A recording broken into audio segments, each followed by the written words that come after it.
Hi there, it's Lety, and this is Lety's English Podcast, your space to learn English, find inspiration, and live your best life. I hope you're having a wonderful day, and I'm so glad you're here with me. Let's begin today's journey together with one honest question. Have you ever felt like you were once on top of the world? Maybe you were that student everyone admired, always getting good grades, always knowing the answer, always making your family proud. And then one day you just lost your way. Maybe you looked around and thought, what happened to me? Why don't I feel special anymore? Why do I feel so lost? If you've ever felt that way, let me tell you, you're not alone. In fact, this is one of the most common but least talked about feelings that high achievers face. But no one ever warns you about it, do they?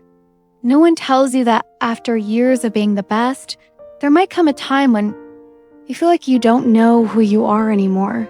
If you're nodding along, if your heart aches a little as you hear these words, stay with me. Today, we're going to walk this journey together, and maybe, just maybe, by the end of this episode, you'll see your story in a new light. Let's begin. I want to share a story with you, not just any story, but a piece of my own life. Back when I was in school, I was the golden girl. That was what people called me, not to my face, of course. But behind my back, in that mixture of admiration and expectation that can sometimes feel like a heavy coat, I got the grades. I won the awards. Teachers called on me in class because they expected me to know the answer. My parents hung my certificates on the wall and showed them to guests. And I did feel proud at first. I felt strong. I felt seen. But something strange happens when you're always on top. You start to think you have to stay there. You begin to believe that being the best is the only way to be loved, to be valuable, to belong. And as the years go by, you start to feel like you're running on a treadmill faster and faster, just to keep up with everyone's expectations. Then graduation came. I remember walking across that stage, smiling for the photos, feeling like the future was wide open. But life after school was not what I expected. Suddenly, I was in a world much bigger than the classroom. No more gold stars, no more clear rules. No one cared about my grades. The world was busy living its own life, and I felt invisible. At first, I tried to do what I had always done, work harder, do more, be perfect, but it didn't work. I started to make mistakes. I didn't know all the answers. I felt like a beginner, and that terrified me. All the things that used to make me special seemed to disappear overnight, and then the real trouble started. I began to avoid challenges because I was afraid to fail. I stopped raising my hand. I stopped speaking up. I started telling myself, maybe I was just lucky. Maybe I'm not as smart as everyone thought. The voice in my head grew louder and harsher. You should have figured this out by now. You're supposed to be the best. What's wrong with you? I felt lost, really, truly lost. It was like waking up in a strange place with no map, no signposts, and no idea which way to go. And the more I compared myself to others, to friends who seemed to know exactly what they wanted, who were getting new jobs or traveling the world or falling in love, the more invisible I felt. I started to think I peaked too early. I used up all my luck. Maybe I'll never feel confident again. And that's when I made the biggest mistake of all. I stopped trying. Maybe you felt this way too. Maybe you're there right now, standing in the ruins of all the old praise, wondering who you are when the applause fades. Maybe you're tired of pretending you have it all together. Maybe you're scared of starting over. If that's you, let me hold your hand, at least for these next few minutes, because something beautiful can grow from this place. I promise my awakening didn't happen all at once. There was no magical moment when everything made sense, but one rainy afternoon, as I sat alone in my tiny apartment, I remembered something a teacher once told me. Sometimes the bravest thing you can do is admit you don't know. I wrote that down. I let myself cry, and then I did something I hadn't done. In a long time, I asked for help. I called a friend and told her how I was feeling. I spoke to a mentor not to impress her, but to admit my confusion. I started reading stories of people who had failed, changed direction, or discovered their passion late in life. Little by little, I learned to let go of the need to be perfect. I realized that real strength isn't about never falling, it's about getting up. Again and again, even when you're scared, I began to set tiny goals, things so small, they almost seemed silly. Cook a new recipe, apply for a job I thought I'd never get, take a different route home, start a new hobby. Even if I was terrible at first, each small step reminded me that growth isn't about being the best. It's about being willing to change, about showing up even when you're not sure you belong. I started to see my story differently. Maybe being lost wasn't a failure. Maybe it was a sign that I was ready for a new journey. Slowly, hope crept back in. I started to believe that I didn't have to have all the answers. I didn't have to be perfect to be worthy of love or respect.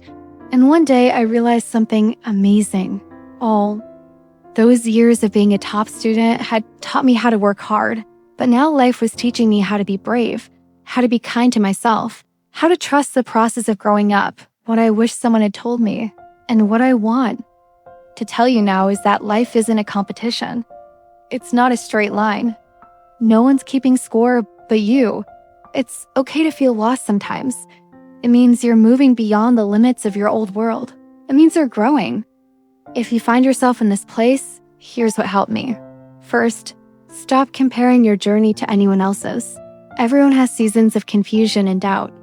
The happiest, most successful people you know have probably felt the same way.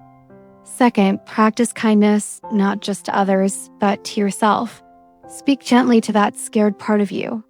Remember, it's okay to start again. Third, set small, achievable goals. It's tempting to wait until you feel confident, but confidence is often the result of action, not the cause of it. Do one small thing today that makes you a little bit proud. Fourth, ask for help. You don't have to do it all alone. Talk to friends, mentors, teachers, family, even strangers online who have walked a similar path.